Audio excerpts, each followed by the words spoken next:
Bismillahirrahmanirrahim. Dear students, Assalamu alaikum. Welcome to lecture number 30. In previous lecture 29, we have discussed about second order circuits.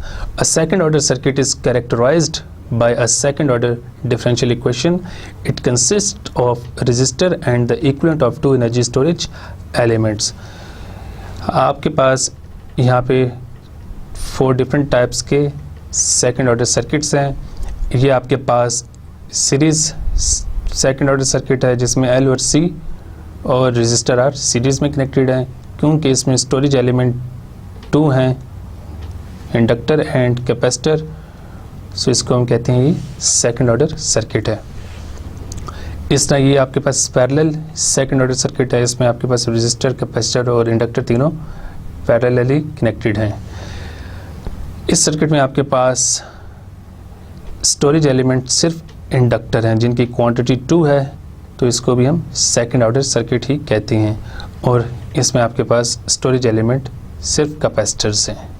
Previous lecture में हमने ये भी देखा था कि इनिशियल एंड फाइनल वैल्यूज़ को कैसे फाइंड आउट किया जाता है, because this is crucial to analyse second order circuits. Perhaps the major problem students face in handling second order circuit is finding the initial and final conditions on circuit variables. Students are usually comfortable getting the initial and final values of V and I, but often have difficulty finding the initial values of their derivatives like dV by dt and di by dt. तो हमने previous lecture में कुछ 1-2 circuits हमने analyse किए थे जिसमें हमने initial values find की थी और हमने उन इनिशियल वैल्यूज़ के डेरिवेटिव्स भी फाइंड आउट किए थे. आज के लेक्चर में हम बात करेंगे source free series RLC circuit. So suppose ये आपके पास एक RLC सर्किट है और इसमें आप देख सकते हैं कि सोर्स वोल्टेज कोई भी नहीं है. तो इसमें जो आपके पास इंडक्टर और कैपेसिटर हैं, इनमें जो इनिशियल करंट और वोल्टेज स्टोर होगी that will basically excite the circuit. तो हम देखते हैं कि सर्किट कैसे बिहेव करता है.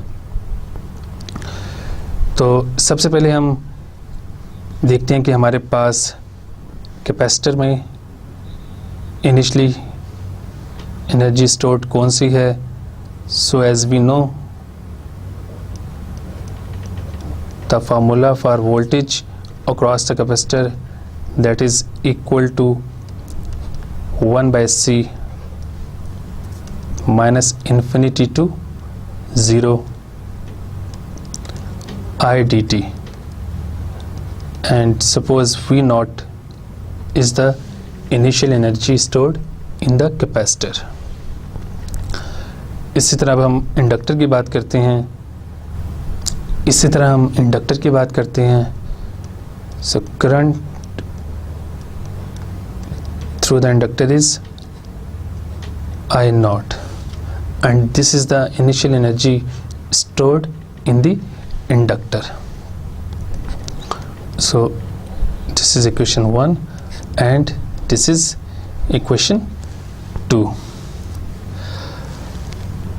अब इस सर्किट में RLC सर्किट में हम KVL अप्लाई करते हैं. So by KVL we can write RI plus LdI by dt plus 1 by C integral limit is from minus infinity to t I dt is equal to 0. So Ri is the voltage across the resistor, L di by dt is the voltage across the inductor, and I by C integral I dt is the voltage across the capacitor. So इसको हम कह देते हैं equation 3.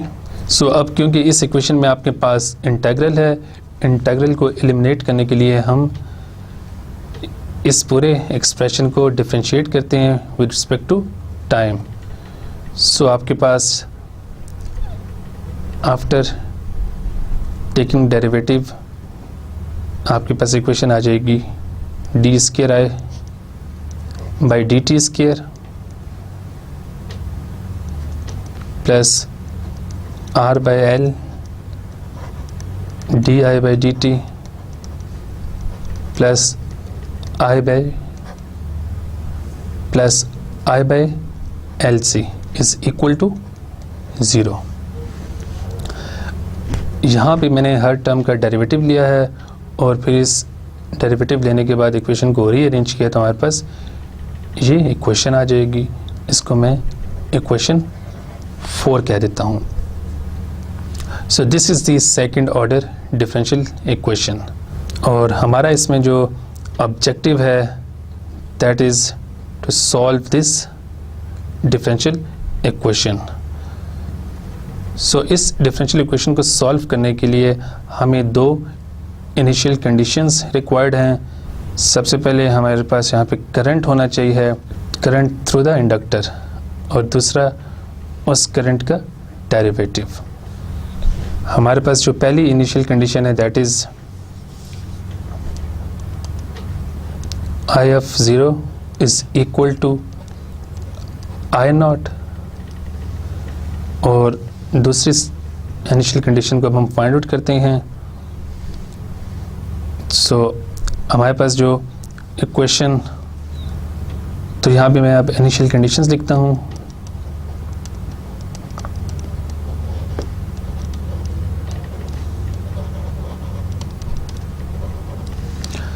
सो आपके पास जो पहली initial condition है that is i of 0 is equal to i not, और दूसरी इनिशियल कंडीशन हम फाइंड आउट कर सकते हैं फ्रॉम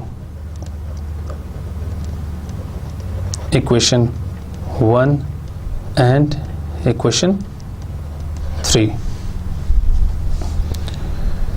तो आपके पास यहाँ पे आ जाएगा r I of 0 plus l d I of 0 by D T plus we not is equal to 0। और इस इक्वेशन को आप जब रीअरेंज करेंगे तो आपके पास इक्वेशन की फॉर्म ये आ जाएगी D I of 0 by D T is equal to -1 by L R I of naught plus we naught. So इसको मैं इक्वेशन 5 कह देता हूँ। तो आपके पास एक इनिशियल कंडीशन ये आ गई है और दूसरी इनिशियल कंडीशन हम ऐसे लिख सकते हैं। तो हमने डिफरेंशियल इक्वेशन को सॉल्व करने के लिए 2 इनिशियल कंडीशंस फाइंड आउट कर ली हैं। अब मैं यहाँ पे डिफरेंशियल इक्वेशन को दोबारा लिखता हूँ। जो हमारे पास इक्वेशन 4 बनी थी that was d square i by D T plus are by L d I by D T plus i by L C is equal to 0। And हमने जब फर्स्ट ऑर्डर सर्किट हम एनालाइज कर रहे थे तो उसमें हमने देखा था कि आपके पास जो पॉसिबल सॉल्यूशन होता है that is I is equal to a exponential st. So this is the solution for first order circuit.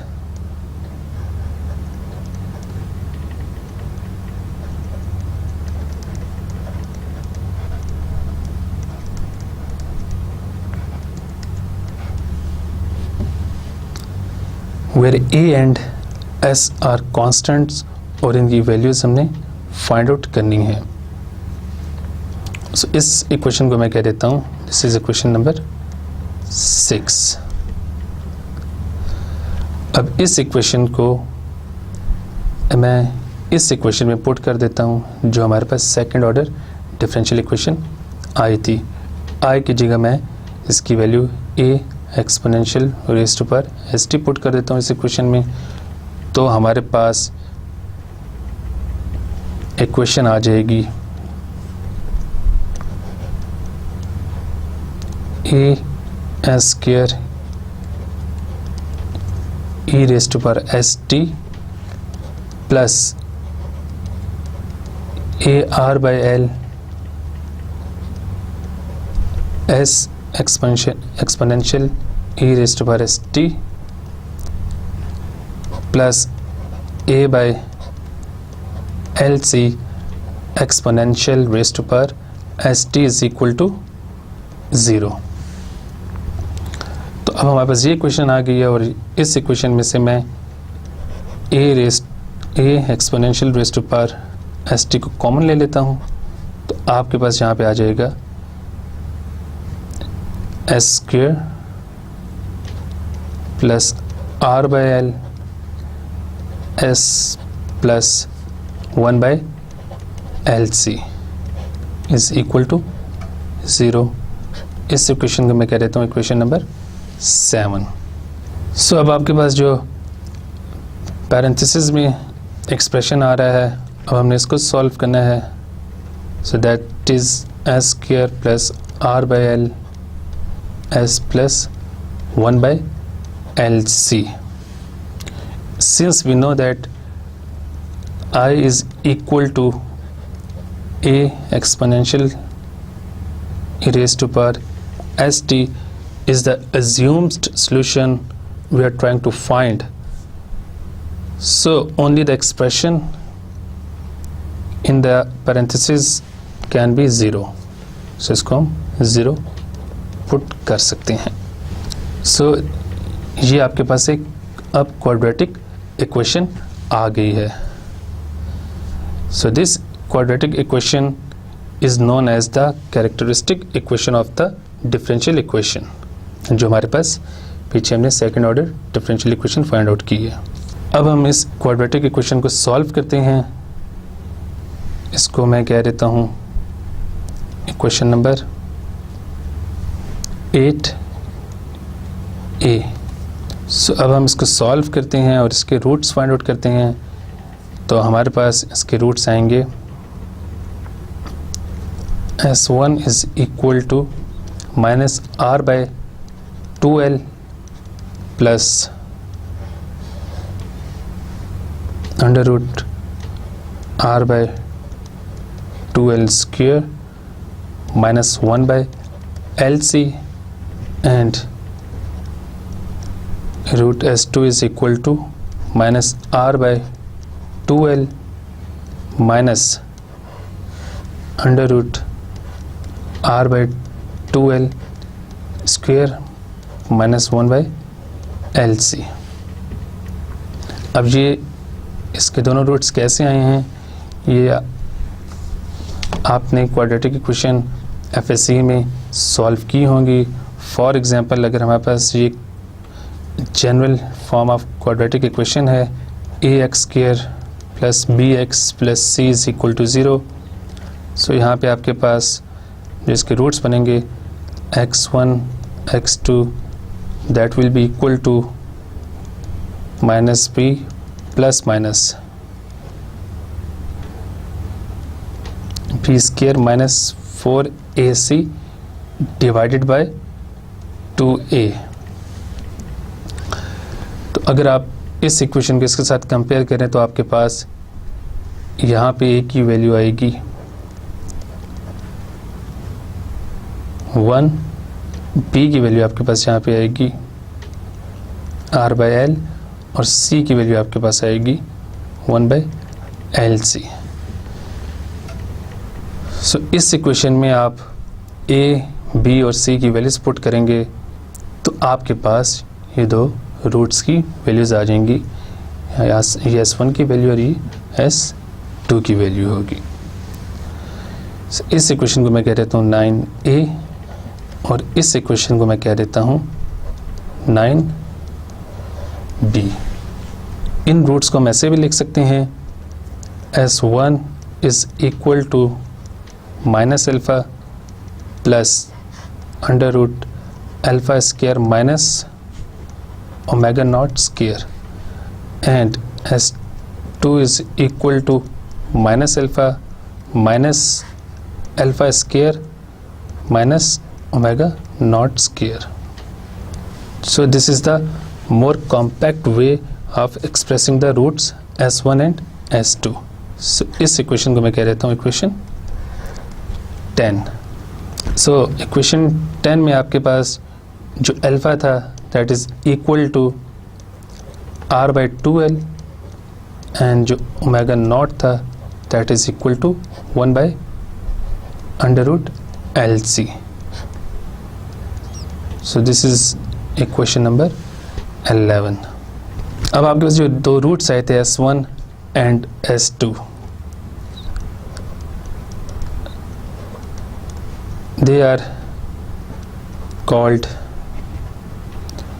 natural frequency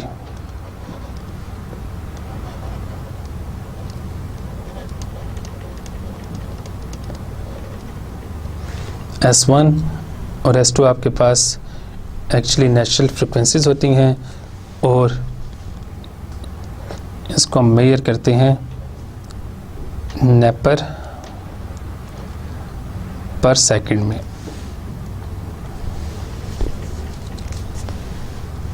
जो ओमेगा नॉट है दैट इज़ द रेजो,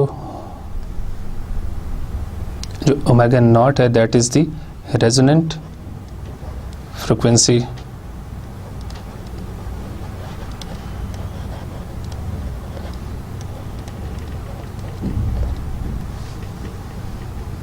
और इसको हम अनडैम्प्ड नेचुरल फ्रिक्वेंसी भी कहते हैं।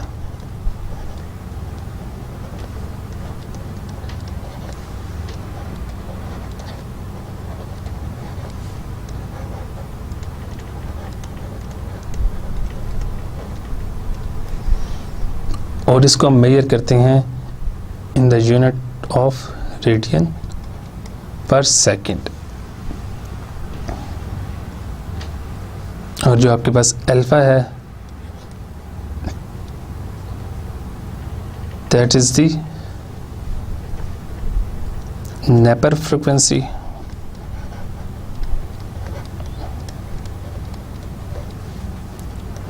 या इसको हम डैम्पिंग फैक्टर भी कहते हैं। और इसको हम मेजर करते हैं इन द यूनिट्स ऑफ नेपर पर second.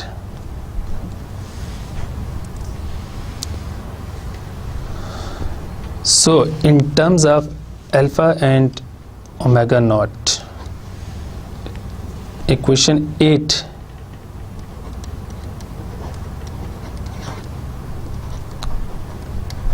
can be written as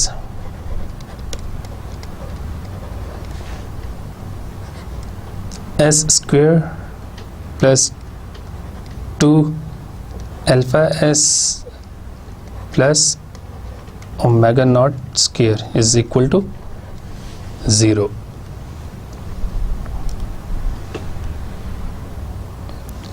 तो इसमें जो वेरिएबल हैं S and W they are very important और इनको हम फ्यूचर में देखेंगे कि इनका क्या इम्पैक्ट पड़ता है सर्किट के ऊपर। तो इसको मैं इक्वेशन कह देता हूँ इक्वेशन 8b। इक्वेशन 8b को मैं यहाँ पे दोबारा लिखता हूँ that was S square plus 2 alpha S plus omega not square is equal to 0। इसमें आपके पास जो वेरिएबल्स हैं S and omega, these are very important और फ्यूचर में हम देखेंगे कि इनका सर्किट पे क्या इम्पैक्ट पड़ता है। तो हमारे पास जो डिफरेंशियल इक्वेशन आई थी उसके लिए हमारे पास जो वैल्यूज़ आई थी S की वो दो थी।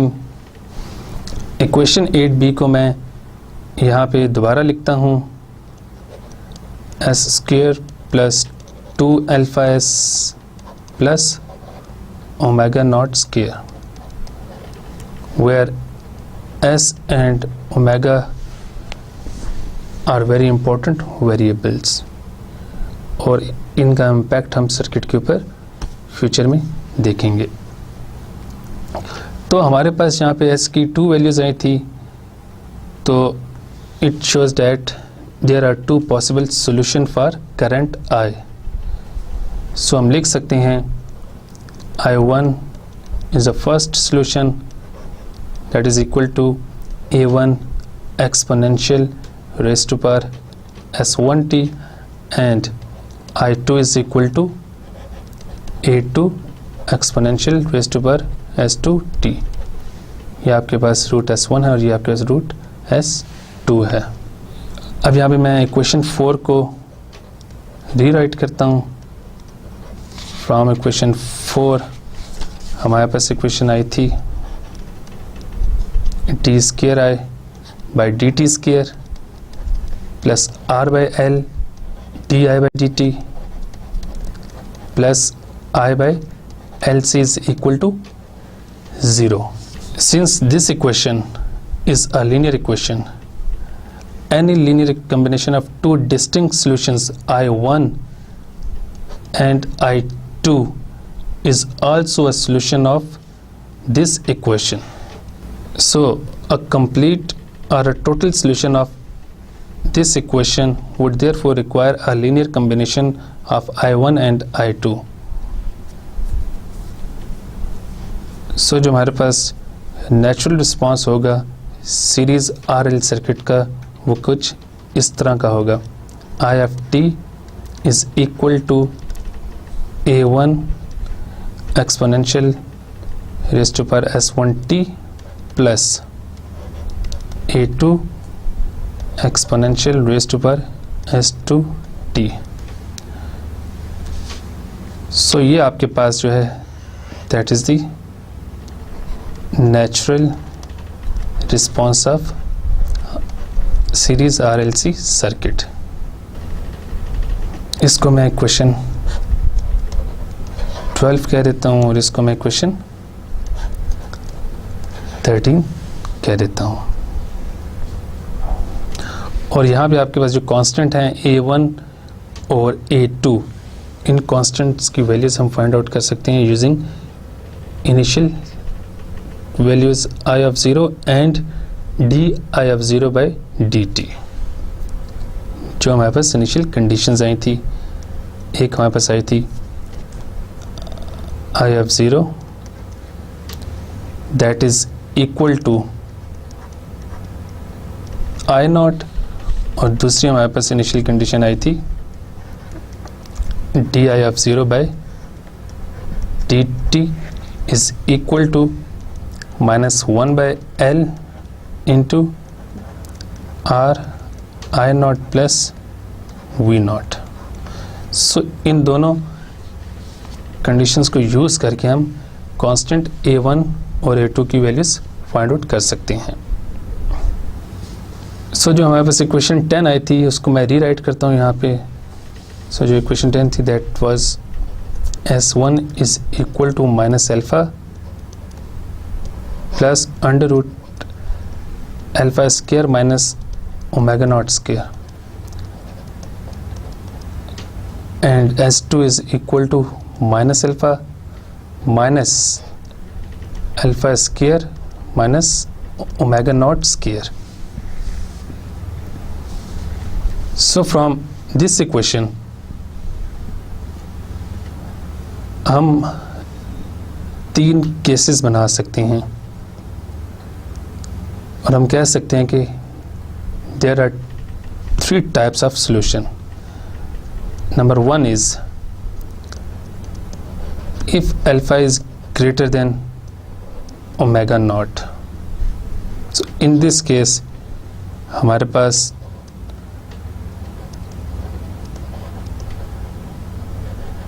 ओवर डैम्प्ड केस बनेगा। Number 2, if alpha is equal to omega naught. So इस सूरत में हमारे पास क्रिटिकली डैम्प्ड केस आ जाएगा।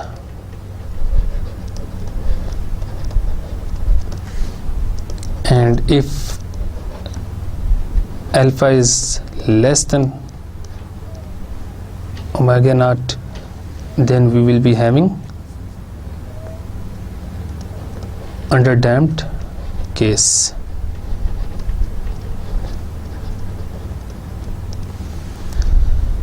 So ये हमारे पास मैक्सिमम 3 पॉसिबल केसेस बन सकते हैं। अब हम हर केस को सेपरेटली डिस्कस करते हैं। अब सबसे पहले हम बात करते हैं ओवरडैम्प्ड केस की, when alpha is greater than omega naught. So as we know that alpha is equal to r/2l and omega naught is equal to 1/√LC। So when alpha is greater than omega naught, it means r/2l is greater than 1/√LC. So दोनों terms का square ले लें तो यहाँ पे आपके पास आ जाएगा r²/4l², और यहाँ आपके पास आ जाएगा सिंपली LC, क्योंकि स्क्वायर अंडर रूट से कैंसिल हो जाएगा। So this implies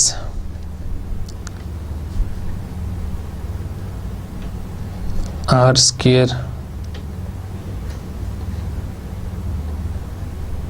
divided by 4l greater than 1/c, क्योंकि यहाँ पे आपके पास l इससे l से कैंसिल हो जाएगा, तो आपके पास रिमेनिंग इक्वेशन ये बचेगी।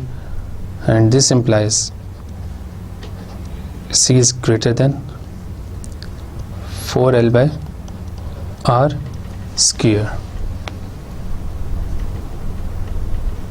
So in this case the response is I of t is equal to a1 exponential raised to power s1t plus a2 exponential raised to power s2t। तो आपके पास ये रिस्पॉन्स आएगा।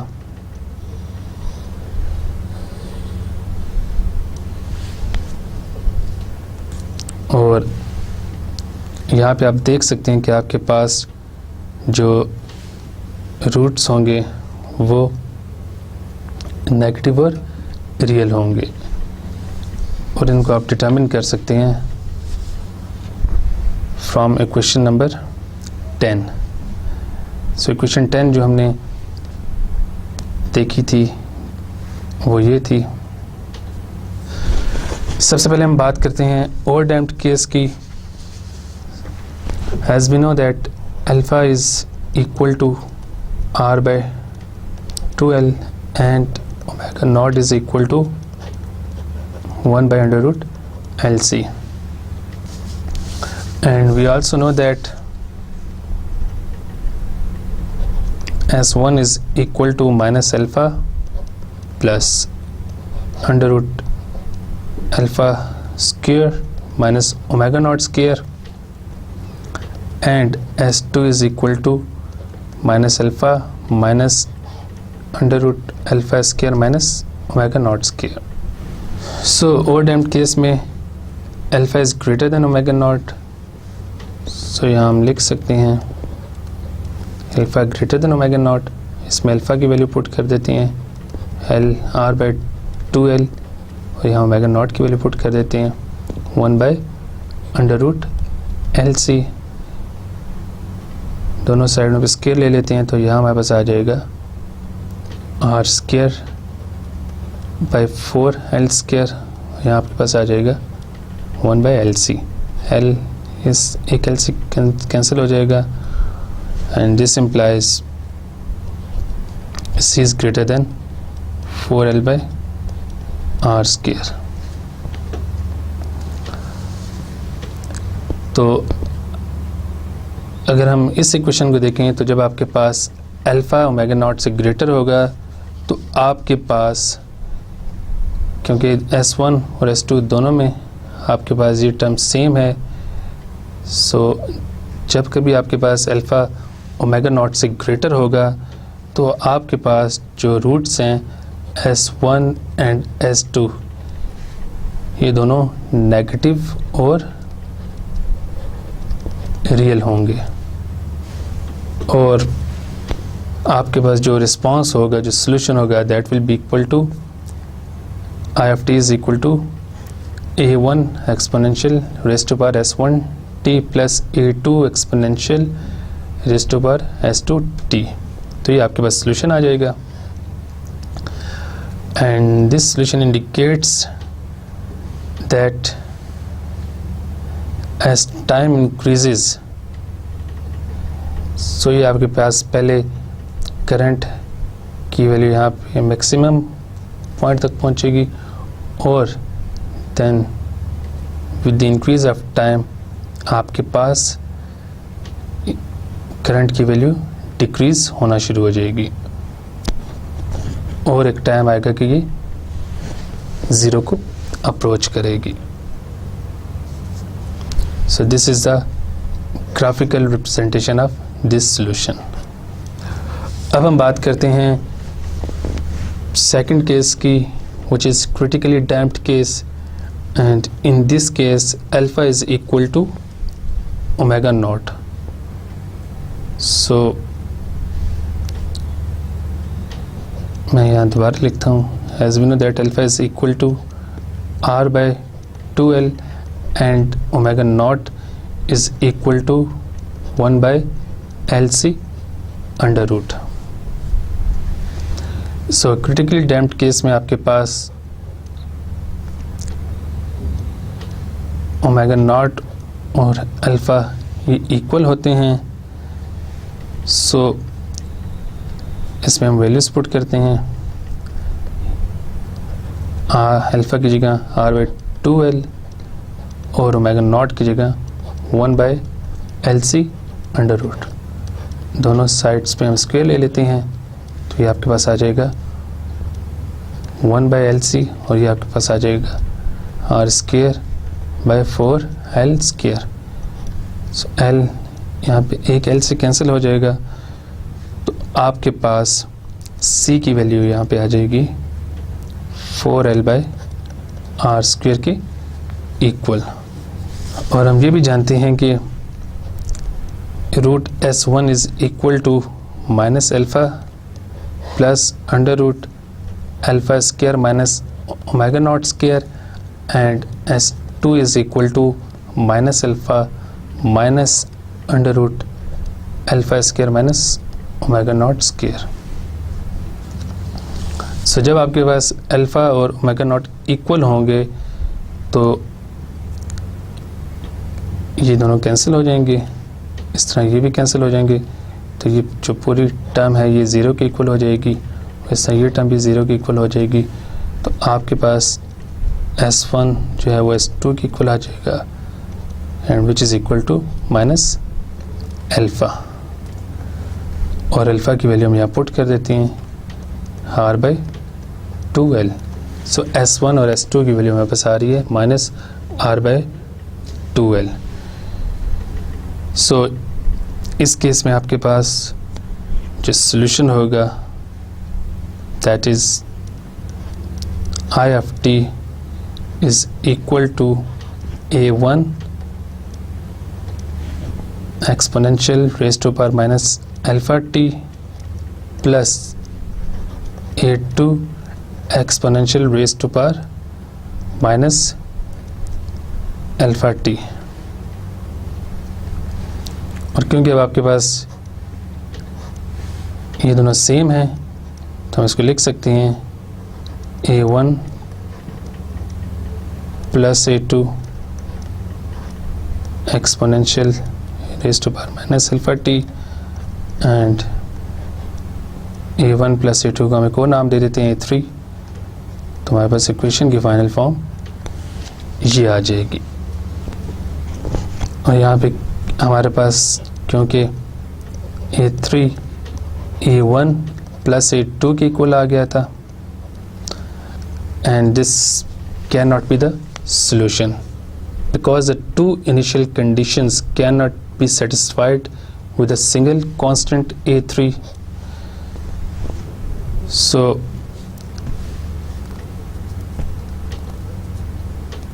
our assumption of an exponential solution is incorrect for the special case of critical damping.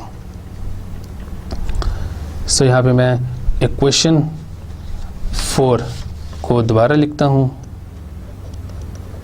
सो हमारे पास equation 4 ये थी d square i by D t square plus are by L d I by D T plus i by L C is equal to 0.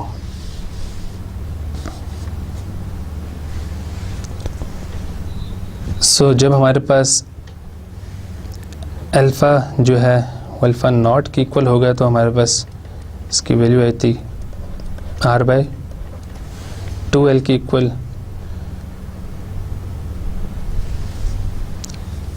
So यहाँ पे हम इस equation को alpha की form में लिखते हैं अब. सो ये इक्वेशन मॉडिफाई होके हमारे पास कुछ इस तरह आ जाएगी.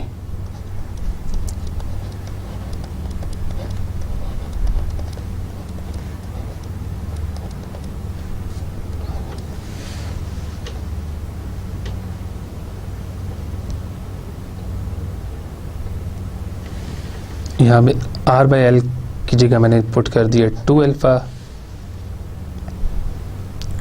और यहाँ पे 1 बाई एल सी की जगह मैंने पुट कर दिया है अल्फ़ा स्क्वायर. और आपके पास जो करंट है वो एज इट इज़ आ जाएगा. ये जो आपके पास 2 अल्फ़ा है वो तो आप यहाँ से डायरेक्ट लिख सकते हैं इसको 2 alpha is equal to R by L और जो आपके पास ओमेगा नॉट है that is equal to 1 by under root LC. So as we know that it is equal to alpha, so we can write it alpha is square is equal to 1 by LC. तो ये alpha square मैंने यहाँ पे put कर दिया है. अब इस इक्वेशन को मैं ऐसे भी लिख सकता हूँ d by dt di by dt plus alpha i plus alpha d I by D T plus alpha i is equal to 0. इस इक्वेशन को मैंने ऐसे लिख दिया है. And if we let f is equal to d I by D T plus alpha i, सो हम इस equation को लिख सकते हैं. सपोज इस इक्वेशन को मैं कह देता हूँ this is equation 16 and this is equation 17. सो जब इक्वेशन नंबर 17 को हम इक्वेशन 16 में पुट करेंगे तो हमारे पास इक्वेशन बन जाएगी d f by D T plus alpha f is equal to 0. उसको मैं रीराइट करता हूँ यहाँ पे d f by D T plus alpha f is equal to 0. Now this is the first order differential equation and suppose the solution for this first order differential equation is equal to a1 exponential raised to power minus alpha t, where a1 is the constant. So then हमारे पास क्योंकि ये equation 17 थी सो हम लिख सकते हैं equation 17 को D I by D T plus alpha i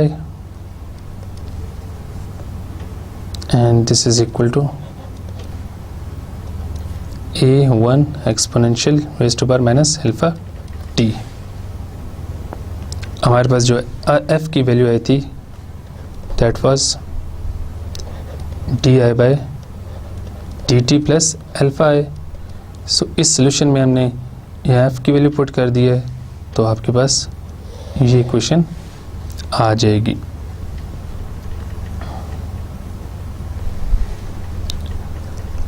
अब हम इस पूरे इक्वेशन को डिवाइड कर देते हैं exponential raise to power minus alpha t से। तो आपके पास जो नई फॉर्म आ जाएगी इक्वेशन की कुछ इस तरह होगी, exponential alpha t d I by D T plus exponential alpha t into alpha is i is equal to a1। और इसको मैं इक्वेशन नंबर 18 कह देता हूँ। So equation 18 can be written as d by D t exponential alpha t into i is equal to a1। अगर इसको दोबारा expand करेंगे तो आपके पास ये इक्वेशन आ जाएगी। अब दोनों साइड्स को इंटीग्रेट करते हैं तो हमारे पास आ जाएगा यहाँ पे exponential alpha t i is equal to a1t plus a2। और यहाँ से i की वैल्यू अगर हम निकालें तो i की वैल्यू हमारे पास आ जाएगी a1 into T plus a2 और यहाँ पे exponential raise to power minus alpha T आ जाएगा आपके पास। तो इसको मैं इक्वेशन 19 कह देता हूँ और इसको इक्वेशन 20 कह देते हैं। तो यहाँ पे आपके पास जो a2 है ये एक और कांस्टेंट आ गया है हमारे पास। और यहाँ पे जो a2 है this is another constant.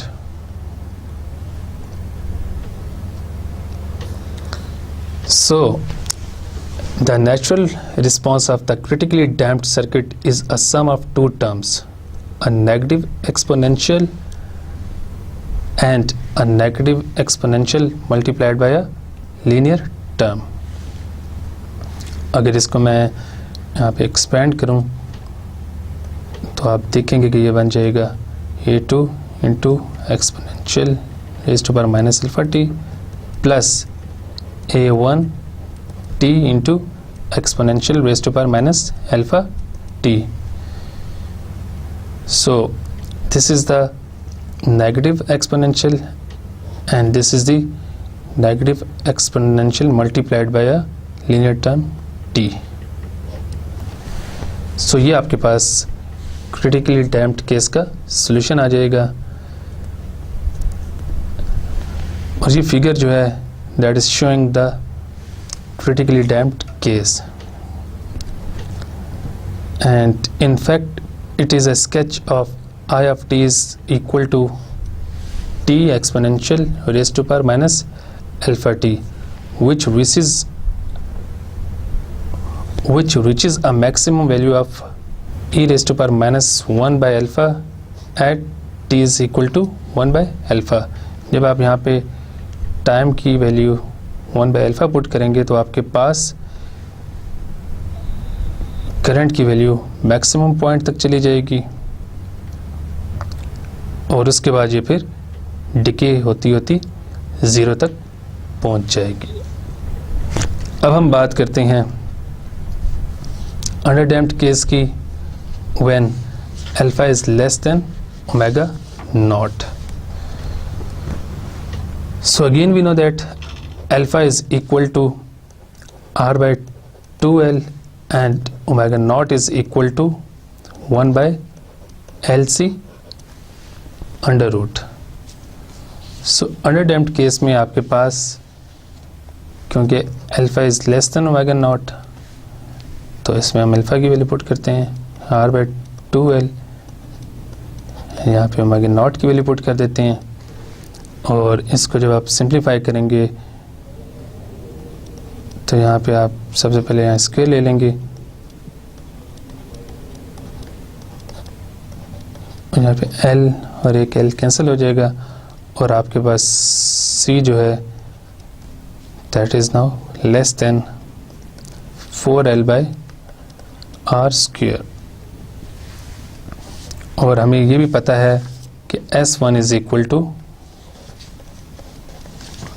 Minus alpha plus under root alpha square minus omega not square and S2 is equal to minus alpha minus under root alpha square minus omega not.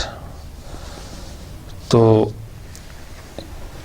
यहाँ से हम देख सकते हैं कि आपके पास इस केस में, अंडरडैम्प्ड केस में, जो रूट्स बनेंगे वो कुछ इस तरह के होंगे। S1 is equal to minus alpha plus J omega D and S2 is equal to minus alpha minus J omega D,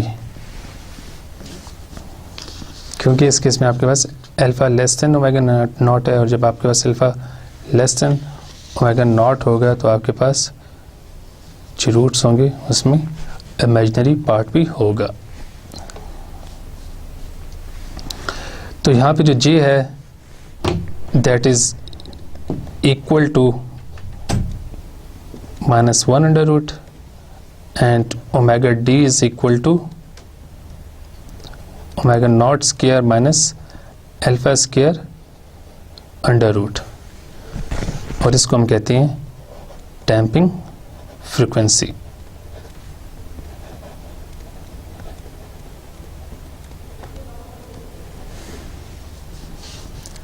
और जो हमारे पास ओमेगा नॉट और ओमेगा डी हैं, these are natural frequencies because they help determine the natural response.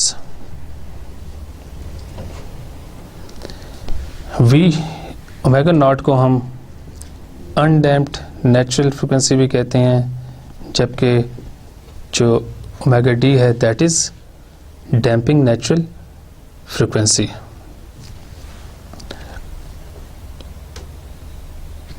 So the natural response in this case is equal to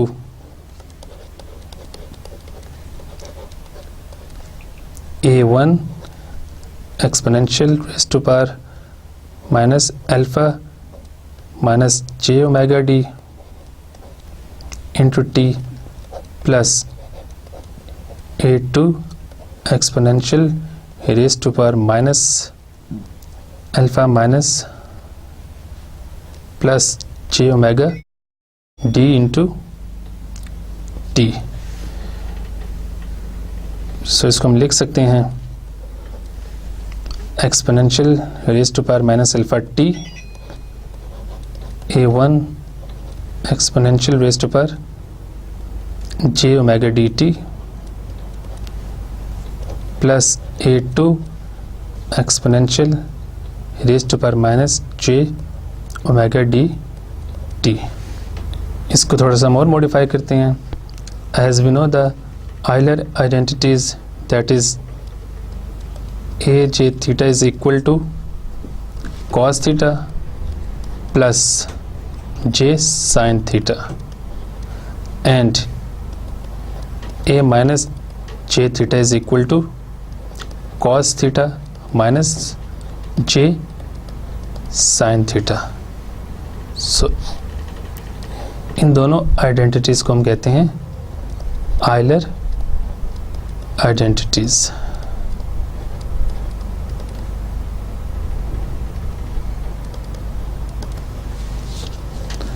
सो इसको use करते हुए हमारे पास solution की फॉर्म कुछ इस तरह आ जाएगी। I of t is equal to exponential raise to power minus alpha t A1, और इसकी जगह हम लिख सकते हैं cos omega d T plus j sin omega dt plus a2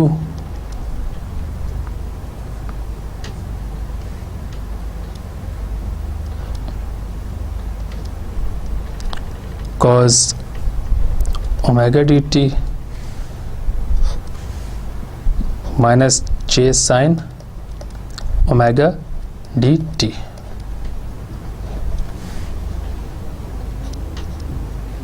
सो इसको थोड़ा सा और हम रीअरेंज करें तो हमारे पास इक्वेशन की फॉर्म बन जाएगी exponential raise to power minus alpha t a1 plus a2 common ले लेते हैं हम, तो यहाँ आपके पास आ जाएगा cos omega dt plus j a1 minus a2 sin omega dt। और यहाँ पे जो कांस्टेंट है a1 प्लस a2 इसको हम b1 से रिप्लेस कर देते हैं, और जो कांस्टेंट है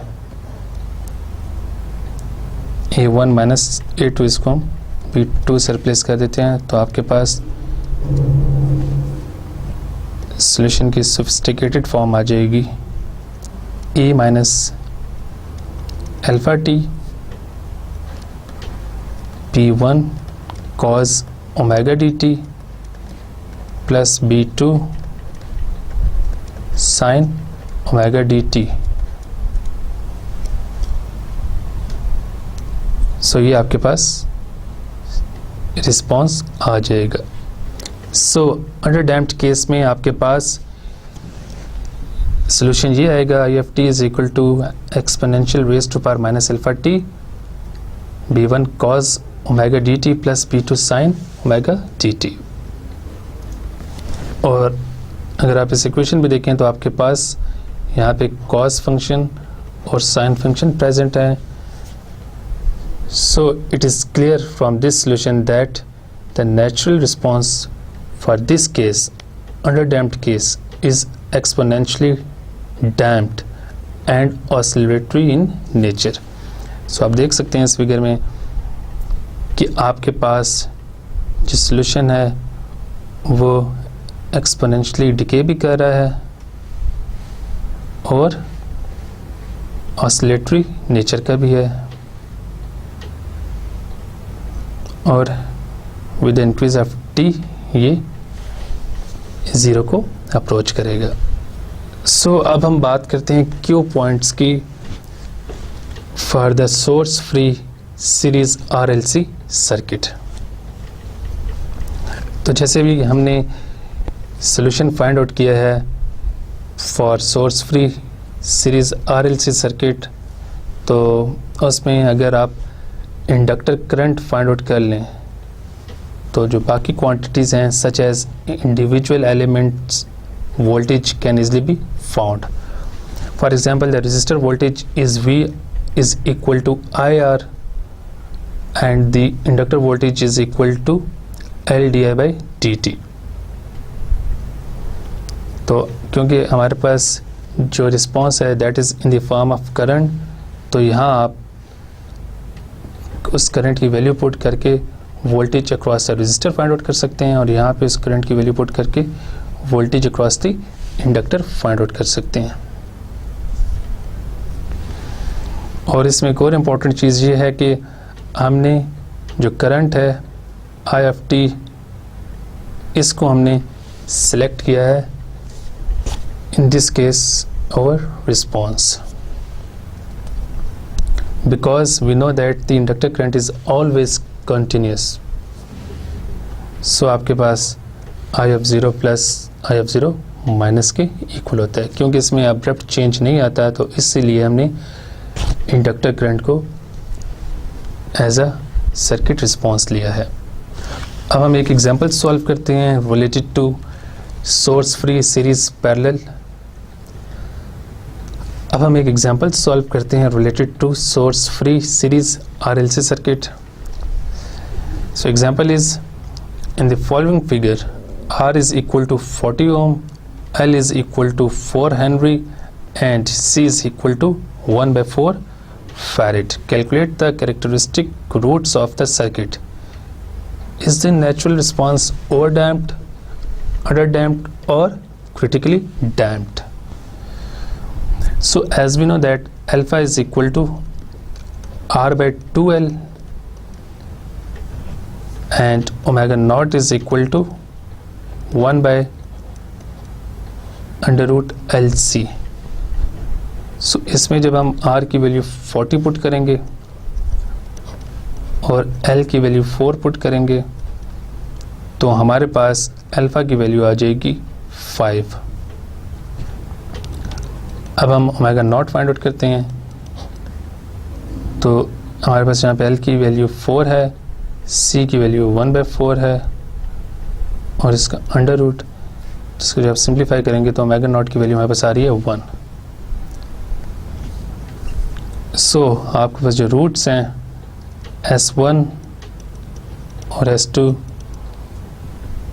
वो आ जाएंगे minus alpha plus minus alpha not minus omega not square के इक्वल. तो इसमें अल्फ़ा और ओमेगा नॉट की वैल्यूज़ पुट करें तो हमारे पास S1 और S2 की वैल्यूज़ आ जाएंगी जो कि -5 प्लस माइनस अंडर रूट 25 माइनस 1 के इक्वल आ जाएगा. और इसको जब आप सिंप्लीफाई करेंगे तो आपके पास S1 की वैल्यू आ जाएगी -0.101 और S2 की वैल्यू हमारे पास आ जाएगी -9.899.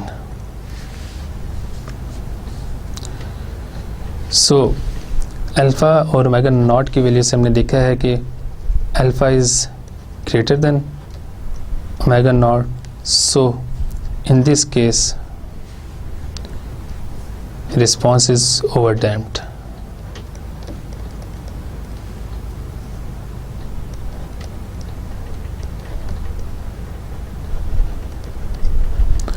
और ओवरडैम्प्ड केस में हमने देखा था कि आपके पास जो रूट्स होते हैं वो एक्चुअली रियल और नेगेटिव होते हैं. तो आपके पास क्योंकि रूट्स नेगेटिव और रियल हैं सो ये भी शो कर रहा है कि आपके पास जो रिस्पॉन्स है वो ओवरडैम्प्ड है. So this example brings up the end of the lecture. So next lecture में हम कुछ और RLC सर्किट्स को स्टडी करेंगे. सो टिल देन अल्लाह हाफिज़.